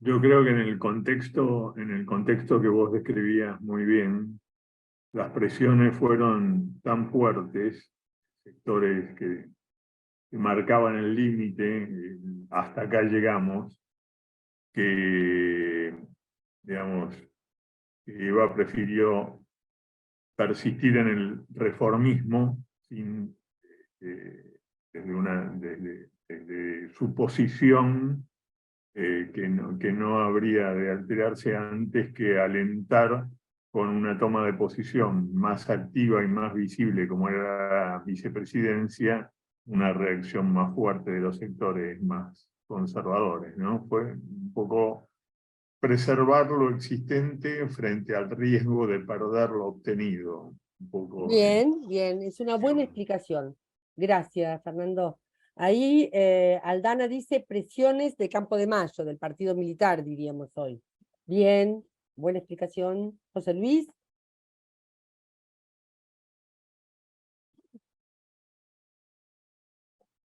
¿Se te ocurre? No sé si me está escuchando. Sí, te escucho. No tengo mucho por agregar, pero puedo imaginar que puede haber un cálculo electoral de consolidar el triunfo. Bien, ¿alguna otra explicación? Escuché que fue porque ya sabía de su enfermedad, pero a la vez, muy bien este recuerdo histórico, el que terminó siendo el compañero de fórmula, también estaba enfermo y también murió, no asumió. Bien, gracias por ese recuerdo. ¿Alguna explicación más?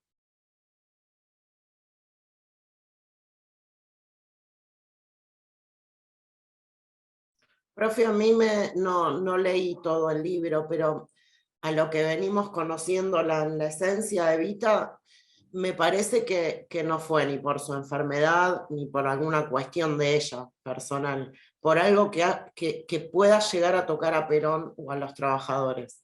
Bien, Me bien, parece, bien. más que Vamos nada, muy porque bien. creo que ni arrastrada la hubieran frenado a esta mujer, ¿no?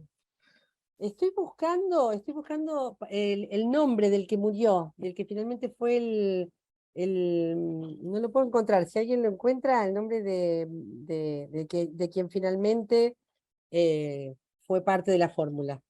Que como bien comentaba la compañera, no llegó a asumir. Bueno, ¿alguna explicación más? Bueno, ahora le vamos a leer a ella. ¿Por qué? Porque hay una hipótesis fuerte, que es que el texto del renunciamiento no dice la verdad. No dice la verdad. O sea, vamos a leerlo y vamos a sacar nuestras propias conclusiones acerca de esa verdad, ¿sí? Y el que encuentre el nombre del compañero de fórmula del 51, agradecida, para el segundo gobierno. Dice Evita: compañeros, quiero comunicar al pueblo argentino mi decisión irrevocable y definitiva de renunciar al honor con que los trabajadores y el pueblo de mi patria quisieron honrarme en el histórico Cabildo Abierto del 22 de agosto. Ya en aquella misma tarde maravillosa que nunca olvidarán mis ojos y mi corazón, yo advertí que no debía cambiar mi puesto de lucha en el movimiento peronista por ningún otro puesto. Desde aquel momento, ahí hay un mensaje nuevo, así que alguien, Teisaire. Gracias. Ya en aquella misma tarde maravillosa, Hortensio Quijano fue de la primera, La primera fórmula. ¿Estamos diciendo bien? A ver, Mari.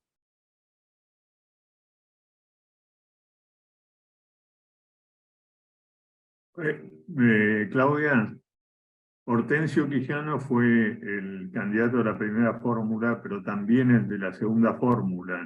Lo que Claro. pasa es que murió al poquito tiempo y ahí se convocó a una nueva elección para la elección del vicepresidente. Muchas gracias. Además, Alberto Tesaire. Muchas gracias. Muchas gracias. Gracias a mis ayudantes de cátedra. ¿Qué decías, Mari? Tesaire estaba al final, eso estoy segura. Estaba cuando lo derrocaron. Muy bien, muy bien. Bueno, muchas gracias. Muchas gracias. Y yo aprendí algo, ¿no? No sabía que Quijano había vuelto a ser el compañero y es el que muere. Bien, bueno, gracias. Seguimos entonces. Pero de ninguno tenemos recuerdo, ni de Tesaire, y eso tampoco es una casualidad, ni de Quijano. Yo en aquella misma tarde maravillosa que nunca olvidarán mis ojos y mi corazón, advertí que no debía cambiar mi puesto de lucha en el movimiento peronista por ningún otro puesto. Desde aquel momento, después de aquel diálogo entre mi corazón y mi pueblo, he meditado mucho y en la soledad de mi conciencia y he reflexionado fríamente. Bueno, primera señal. He reflexionado fríamente. El pensamiento fundado en las emociones, fundado en la inteligencia, en los sentimientos, no es lo que hoy algunas corrientes psicológicas llaman inteligencia emocional. No es eso. O sea, no renuncia, no resigna lo que ella llama reflexión fría, o sea, pensamiento racional. Ya no lo deja de lado para nada, suma todo. Acá lo dice por primera vez. He tomado mi propia decisión en forma irrevocable y definitiva, presentada ante el Consejo Superior del Partido Peronista y en presencia de nuestro jefe supremo, el general Perón. Ahora quiero que el pueblo argentino conozca por mí misma las razones de mi renuncia indeclinable. En primer lugar, y poniendo estas palabras bajo la invocación de mi dignidad de mujer argentina y peronista y de mi amor por la causa de Perón, de mi patria y de mi pueblo, declaro que esta determinación surge de lo más íntimo de mi conciencia y por eso es totalmente libre y tiene toda la fuerza de mi voluntad definitiva. Bueno, vamos a hacer un parate acá. ¿Nos está mintiendo Evita? ¿Nos está diciendo que su voluntad definitiva cuando en realidad está cediendo? Evita está diciendo la verdad. Está diciendo la verdad porque en realidad está dándonos una enorme lección de pensamiento estratégico.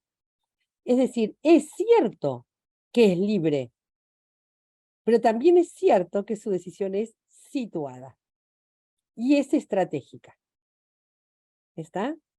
Entonces, ahí hay algo que siempre se adjudicó en hipótesis de velada mentira, de cierta cosa que no dice Evita o que cubre diciendo que es su decisión y nada más que su decisión, que nosotros vamos a develar que es su decisión libre, pero con un cálculo racional, estratégico, que está en esta decisión. Porque el 17 de octubre formulé mi voto permanente ante mi propia conciencia, ponerme íntegramente al servicio de los descamisados, que son los humildes y los trabajadores. Tenía una deuda casi infinita que saldar con ellos. Yo creo haber hecho todo lo que estuvo en mis manos para cumplir con mi voto y con mi deuda.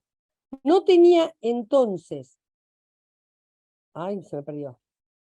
No tenía entonces, ni tengo en estos momentos, más que una sola ambición, una sola y gran ambición personal que de mí se diga cuando se escriba el capítulo maravilloso que la historia dedicará seguramente a Perón, que hubo al lado de Perón una mujer que se dedicó a llevar al presidente las esperanzas del pueblo y que a esa mujer el pueblo la llamaba cariñosamente Evita.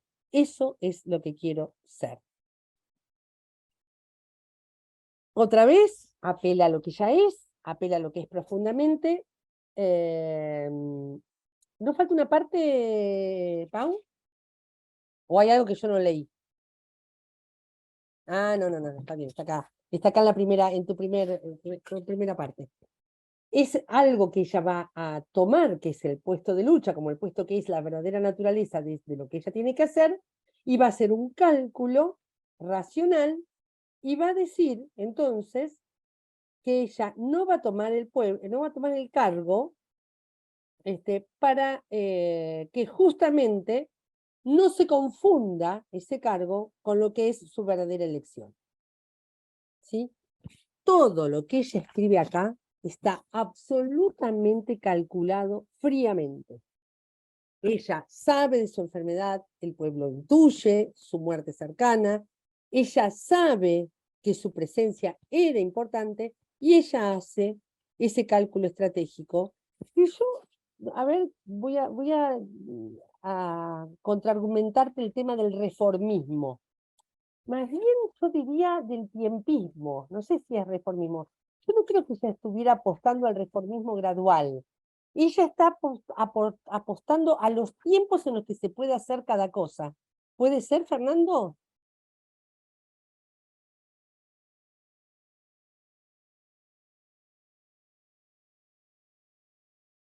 Tenés que habilitar tu micrófono, Fernando. Sí, yo coincido con esa lectura, Claudia. Estaba mirando recién, falta una parte, falta la última. A mí me parecía también, cuando ella dice que no quieren que piensen que ella toma este cargo. A ver, léela, Fernando. Léela la última parte. La última parte, porque llegamos hasta que... Eso es lo que quiero oír. Dice, la última parte que está ahí, dice, y que a esta mujer el pueblo la llamaba cariñosamente Evita, nada más que eso. Evita quería ser cuando me decidí a luchar codo a codo con los trabajadores y puse mi corazón al servicio de los pobres, llevando siempre como única bandera el nombre del general Perón a todas partes. Si con ese esfuerzo mío conquisté el corazón de los obreros y de los humildes de mi patria, esto ya es una recompensa extraordinaria que me obliga a seguir con mis trabajos y con mis luchas. Yo no quiero otra cosa que este cariño. Aceptar otra cosa sería romper la línea de conducta que le impuse a mi corazón y darle la razón a los que no creyeron en la sinceridad de mis palabras, que ya no podrán decir jamás que hice guiada por mezquinas y egoístas ambiciones personales. Yo sé que cada uno de los descamisados que me quiere de verdad ha de querer también que nadie tenga el derecho a descreer de mis palabras. Y ahora, después de esto, nadie que no sea un malvado podrá dudar de la honradez, de la lealtad y de la sinceridad de mi conducta. Estoy segura que el pueblo argentino y el movimiento peronista que me lleva en su corazón, que me quiere y que me comprende, acepta mi decisión porque es irrevocable y nace de mi corazón. Por eso ella es inquebrantable, indeclinable, y por eso me siento inmensamente feliz y a todos les dejo mi corazón. Bien, sí, quería llegar a ese razonamiento que ella hace acerca de que sus enemigos iban a decir que había hecho todo lo que había hecho para llegar a ese cargo, y que no es ese cargo al que ella le importa. Y acá también aparece un pensamiento estratégico interesante. ¿Dice la verdad, Evita, ahí? Por supuesto que dice la verdad, pero también hay cosas que elige no decir. Hay cosas que elige no decir. Entonces, hay fidelidad en la verdad, pero no es todo lo que está detrás de la renuncia. No sé si me explico lo que quiero decir. Ella es fiel a la posibilidad de decir verdades, porque es verdad que le iban a matar si ella tomaba el puesto diciendo que era una ambiciosa, etc. Es verdad que para ella es mucho más jerárquico el puesto de lucha, el puesto político, que el cargo formal.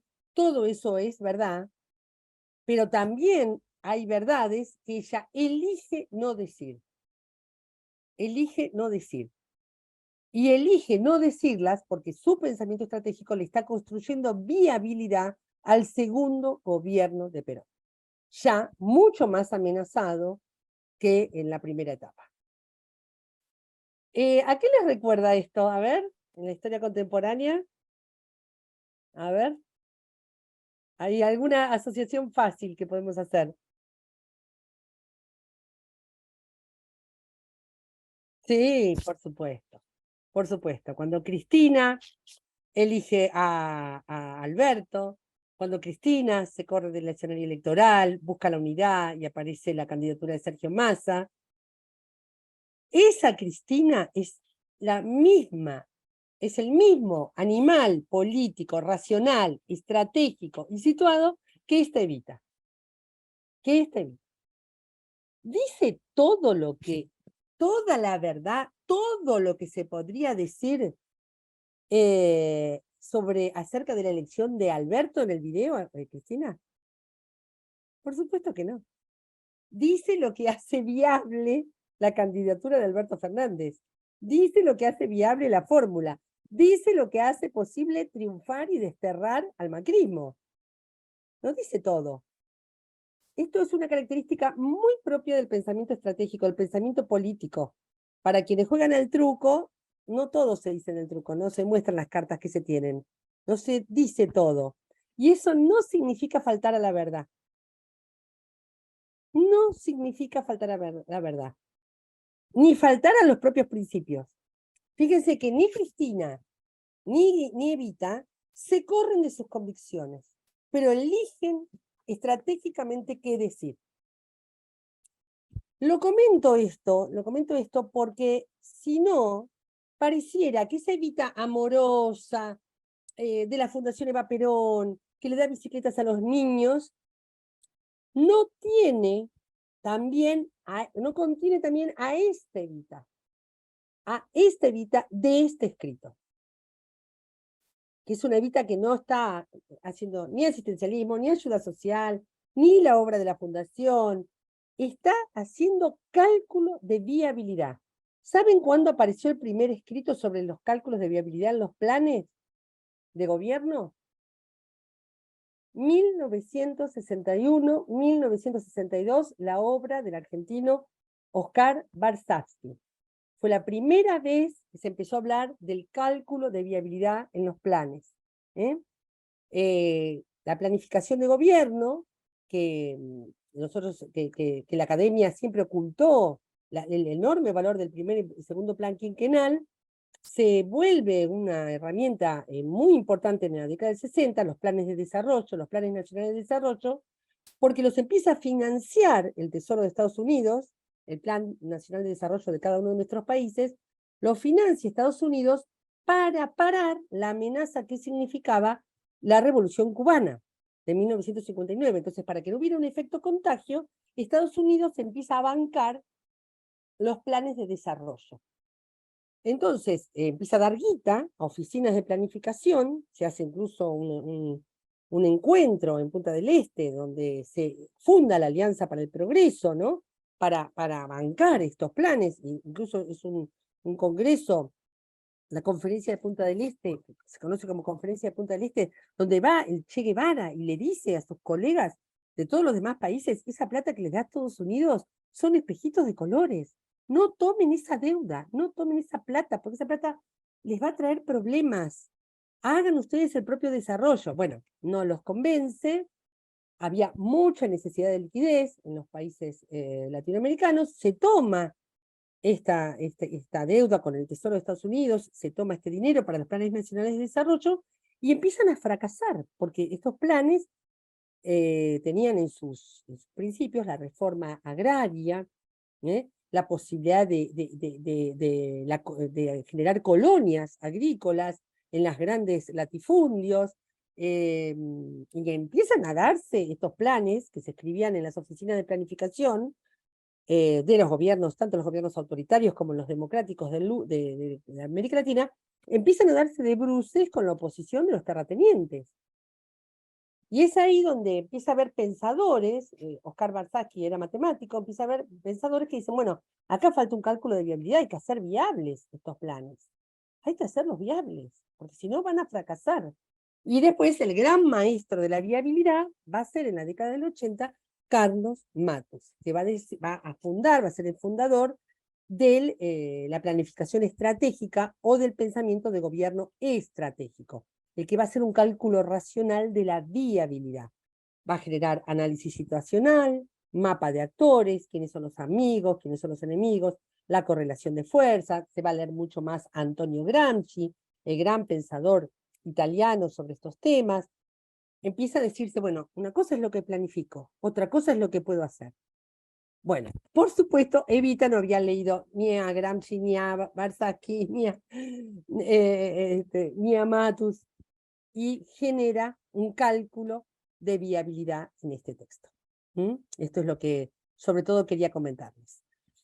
¿Qué frase de este texto elijan? 3 o 4, por favor. ¿Alguna frase de este texto que les gustaría resaltar y por qué?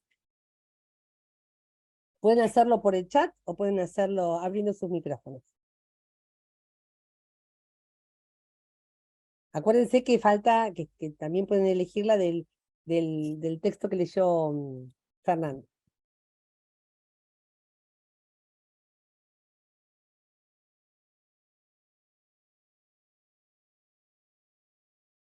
A mí me gusta una frase muy conocida. La que más se Bueno, repite. decila. No tenía entonces ni tengo en estos momentos más que una sola ambición, una sola y gran ambición personal, que de mí se diga cuando se escriba este capítulo maravilloso, que la historia seguramente dedicará a Perón, que hubo al lado de Perón una mujer que se dedicó a llevarle al presidente las esperanzas del pueblo, que Perón convertía en hermosas realidades, y que a esta mujer el pueblo la llamaba cariñosamente Evita. Bien, fíjense, es muy interesante, Paula está rescatando la misma frase, es muy interesante que ese cálculo racional, ese cálculo estratégico, no está invalidando, sino que se integra a su pensamiento fundado en el amor, fundado en la vida, fundado en el vínculo con su pueblo, fundado en una opción existencial, que es la que ella resalta en esta frase. Gracias. Se comprende esto que digo, ¿no? Los cálculos racionales vienen a sumarse a un pensamiento de raíz existencial y de raíz amorosa. Sí. Gracias, sí, gracias Aldana por traer a Clausewitz. Sí, el concepto de acción estratégica viene mucho, toda la tradición de lo estratégico viene de la teoría militar, de la teoría de la guerra. Perón lo tenía también. Me refería más a cuando el concepto de estrategia se empieza a aplicar a los planes de gobierno que hasta ese momento parecían prolijas carpetas, prolijos libros blancos, ¿no? De hecho, el primer y segundo plan quinquenal son planes que no tienen ningún capítulo estratégico, son planes así muy técnicos, de factura técnica, donde parece que no hay que construirles viabilidad. Uno lo comprende a Perón, uno lo comprende porque tenía, la verdad que lo hizo sobre todo el primer plan quinquenal en un momento de mucha acumulación de poder. En el segundo plan, cuando él lo presenta ante la Cámara, ante la Asamblea Legislativa, en la apertura de sesiones, cuando él presenta el segundo plan quinquenal, comenta que estaba preocupado de que el primer plan quinquenal no era muy conocido por el pueblo. Él intuye que le falta construcción de viabilidad al segundo plan. Perdón, alguien me pareció que estaba por hablar, si no leo el chat. Yo iba a decir una cosa, un poco profundizando lo que ya comenté, en el sentido de un comentario tuyo, Claudia, acerca de la veracidad y sinceridad de este renunciamiento, que evidentemente fue una decisión estratégica, porque además, situando en el contexto, Evita de algún modo representaba lo que las fuerzas más conservadoras más detestaban, e incluso, a pesar o por causa de sus luchas por el feminismo llegó a la gestión del voto femenino, a la creación de la rama femenina del peronismo, pero es como que la vicepresidencia para una mujer en aquel contexto era como demasiado, ¿no? Bien, es una razón que no había aparecido. Muy bien.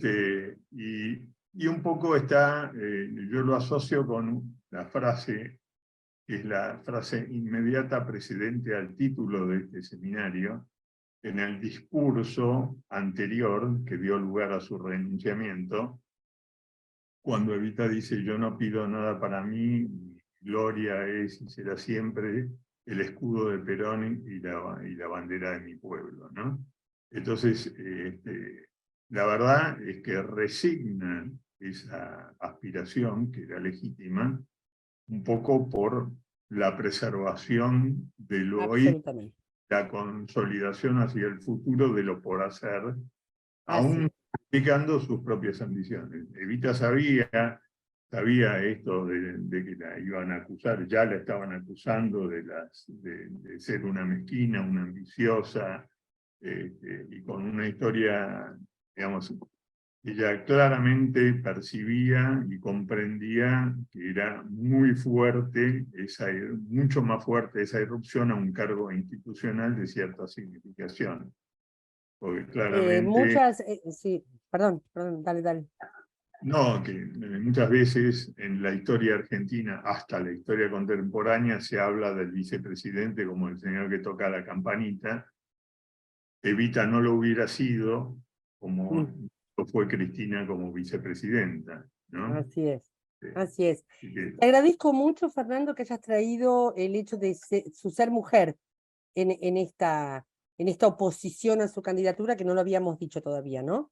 sí, Así yo creo que ese era un factor fundamental, porque en ese entorno de militares e Iglesia Católica, el acceso a una mujer, además la mujer que en su propio libro hablaba de la revalorización de la mujer como esposa y madre y sus tareas de cuidado. Sí, pero es la misma mujer que después aspira a ser vicepresidenta. Efectivamente. Una cosa no quitaba la otra. Lo que entre comillas criticó en La razón de mi vida, que decía las mujeres que van a las fábricas, ¿no? Era un poco su posición, y quizás lo pensó en ese sentido. Digo, tengo que ser Bueno, qué lindo que traigas esto, tenés razón, porque hay otra parte de La razón de mi vida que no comentamos, que a mí me encanta, que es cuando ella cuenta las tertulias, las peñas de la noche, y que ella cuando llegaba a la casa re tarde, así que imagínense, el delantal no se lo puso nunca, me hace acordar a mi vida, o sea, la verdad, ella llegaba re tarde y siempre cuenta que llegaba cuando Perón se levantaba. Sí, claro. Para ir a la casa de gobierno, ¿no? Las peñas que fueron tan conocidas, donde ella promovió tanto a los artistas que después fueron tan perseguidos, ¿no? Así que sí, gracias por este corte del hecho de que ella sea mujer en lo que estamos comentando. Virginia dice: qué lindo escuchar a un compañero como Fernando, sus reflexiones, gracias. Y a nosotros lo disfrutamos mucho, a Fernando en el Instituto Patria, mucho lo disfrutamos. Es un gran abogado, sepan, cuando tengan algún problema con los servicios públicos, es un gran administrativista, Fernando. A mí me conmueve, dice Paula, esa frase por el uso doble de la palabra pueblo. Evita es la garantía de que la voz del pueblo va a ser escuchada. Fede Brandaris dice, la felicidad del pueblo se concreta en el bienestar de trabajadores y en la dignificación de los humildes y en la grandeza de la patria que Perón nos ha dado y que todos debemos defender como la más justa, la más libre y la más soberana de la tierra. Ahí lo que está haciendo es defender la obra de Perón, claramente. Sí, Fede. Y nosotros nos tenemos que poner en el contexto de lo que significaban en el periodo el partido eclesial y el partido militar. Finalmente, durante toda la década del 60 y del 70, se vuelve hegemónico el partido militar, no el partido eclesial. Pero en aquel momento, en el momento en que ella escribe, en el momento del gobierno de General Perón, el partido eclesial era muy, muy fuerte, ¿no? Recordarán ustedes que el bombardeo de Plaza de Mayo se hace desde aviones que dicen Cristo vence. Y bueno, que no se llaman peregrinaciones, bueno, no me sale, las marchas, me sale marchas, del Corpus Christi. Las procesiones. Procesiones, gracias. Las procesiones del Corpus Christi eran verdaderas manifestaciones de la oposición del momento.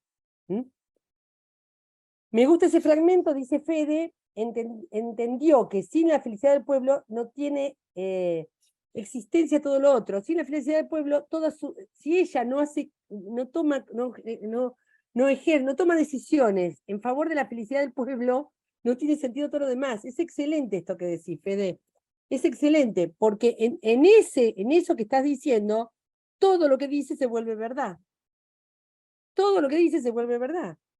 Porque ¿de qué le sirve a ella pelear contra el partido eclesial, pelear contra el partido militar, pelear con todo lo que estaba pasando, con la oposición propia, interna, dentro del peronismo? Imagínense los enemigos que se habrá ganado con esto que ella contaba, de que se reunía con todos los echados de todos los ministerios, por los ministros propios, ¿no? ¿De qué iba a servir que ella se pusiera así como cabezonamente y tosudamente a decir, me corresponde este lugar, si eso no aportaba la felicidad del pueblo? Cómo la meta final o la misión final gobierna todo, y gobierna la estrategia, y sobre todo el cálculo de viabilidad. Vuelvo a insistir, no para ir por el camino del reformismo, sino por el camino del tiempismo, que es muy propio de lo estratégico. Un último comentario, si me permitís, Julián. Sí, cómo no. Que complementa lo dicho. Tenemos que recordar que no solo era mujer, sino que era una mujer de 32 años en ese momento. Que tampoco es un dato menor, ¿no? Para una sociedad que era no solo machista, que no concebía a una mujer en ese rol, sino mucho menos una mujer tan joven como era Evita, ¿no? Hija natural, hija del pueblo, bueno, todo lo que... También. Todo eso, todos los prejuicios de su historia afloraron en ese momento. Igual ella, yo estoy segura, y todos creo que estamos concluyendo lo mismo, ella hubiera enfrentado todo si eso servía a la causa. Sí, por supuesto. Hubiera enfrentado todo si eso servía a la causa. Y actriz, dice Mónica, recuerden que las actrices estaban muy ligadas a la prostitución, se las vinculaba con la prostitución, ¿no? Y por unir, bien, gracias. Y por unir los dos temas, el tema que analizamos antes y en la clase pasada, tengamos presente que la fundación nació en el momento en que feneció, por decisión de Evita, la sociedad de beneficencia. Así es, así es. Que presidía siempre la primera dama. Bien.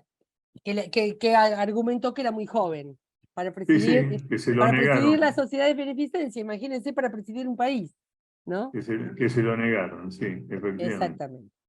Bueno, si hay algún comentario más, yo quiero cerrar y dejarme los últimos minutos para contarles qué se nos viene, por si se animan a leer algo antes. ¿Algún comentario más sobre esto que estamos hablando del renunciamiento? Nada, el trasfondo de la lealtad, profe, Bien. en el mismo renunciamiento. Está la lealtad hacia el pueblo. Sí, y esa lealtad hacia el pueblo y hacia Perón, que no es sumisión, no es sumisión, la palabra toda junta quiere decir, ¿no? No es ser sumisa, es ser estratégica. Es ser estratégica. Así que bueno, gracias, Gabriela. ¿Algo más sobre el renunciamiento? Mari. Yo quiero agregar algo que tiene que ver con mi testimonio de vida. Bien. Porque recuerdo muy bien el 51, que fue el golpe de Menéndez. Así es. La sonada, digamos. El 51 en adelante, Tecer acabo de leer, pero además sé que su hija fue al colegio conmigo, y yo iba al Northlands, donde fue máxima, así que Tecer no sé cómo llegó a ser vicepresidente, pero era absolutamente la contra. Toda la situación eclesial y militar, no solo eclesial, durante el final del primer periodo de Perón, era la guerra que hoy conocemos. Yo creo que no es tan diferente de lo que está pasando hoy, y tampoco es diferente, digamos, creo que todo esto es algo que Cristina tiene muy en la cabeza cuando trata de ver cómo sobrevive a esta situación que se repite. Gracias, y gracias por el testimonio de vida. Qué lindo escucharlo en primera persona. Muchas gracias, Mari.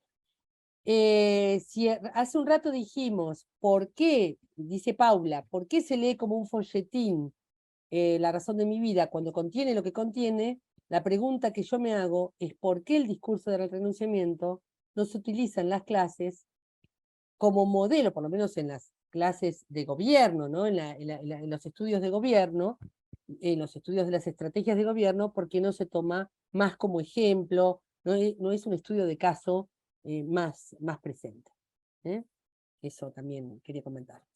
Bueno, gente, se nos terminó la primavera peronista. Ya está preanunciada por este discurso del renunciamiento, y como dije el año pasado, si tuviera que utilizar una metáfora literaria, hasta aquí llegaron los 20 poemas de amor de Evita. Falta la canción desesperada. Si la razón de mi vida son los 20 poemas de amor, si el renunciamiento le da viabilidad o pretende darle viabilidad y continuidad a ese amor de los 20 poemas, mi mensaje va a ser la canción desesperada.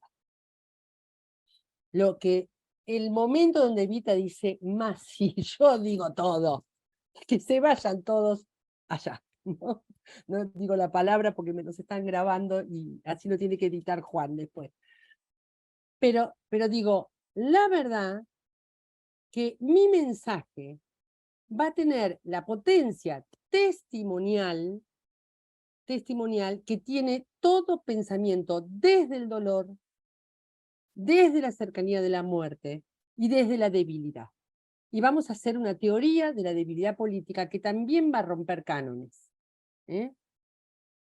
Porque no hay más debilidad que estar a punto de morir, y vamos a ver qué hace con eso. ¿Qué hace con eso Evita? Mi mensaje fue escondido mucho tiempo para salvarlo. Bueno, es una historia muy interesante el derrotero del libro Mi mensaje.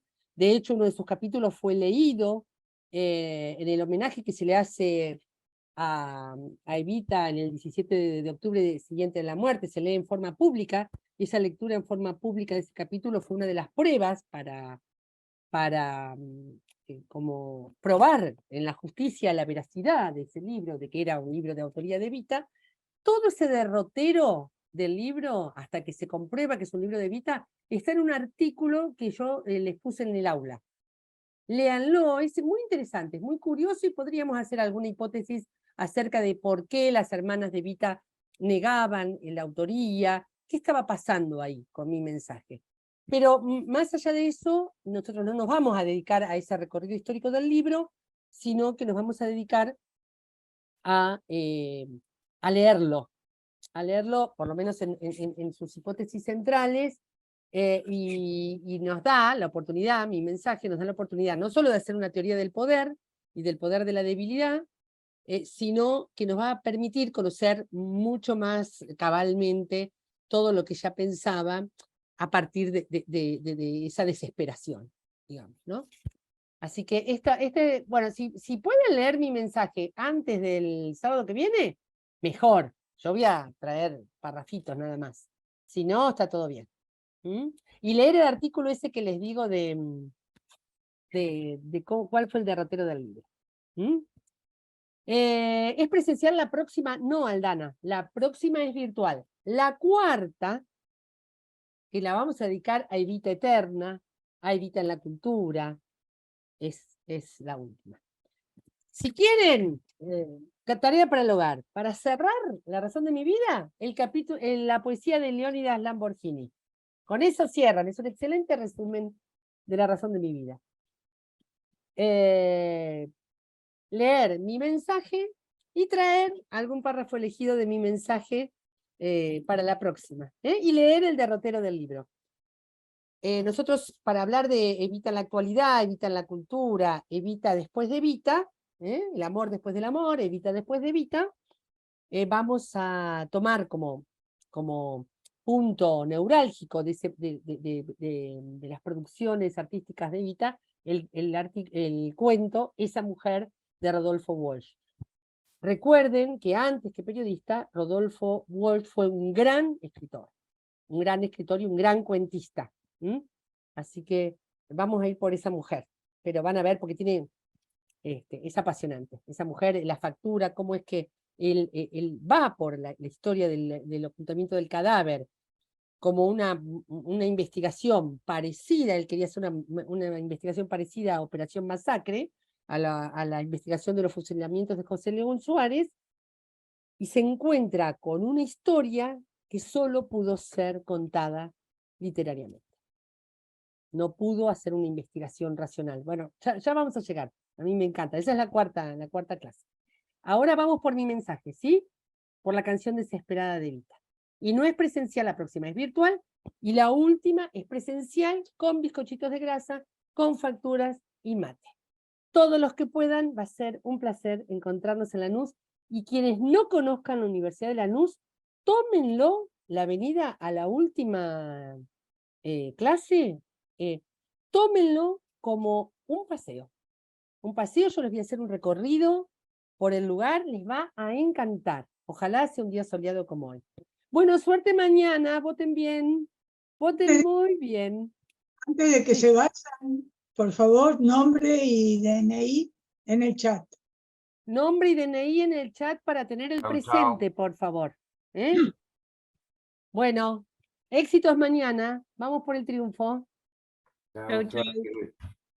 Un saludo a la hijita de Andrés y a la compañera de Andrés Tevez. Un saludo a ellas que estuvieron escuchando. Nos vemos. Gracias, Gaby, por tus comentarios. Nos vemos, gente. Chao, muchas gracias. Nos vemos, saludos, Claudia.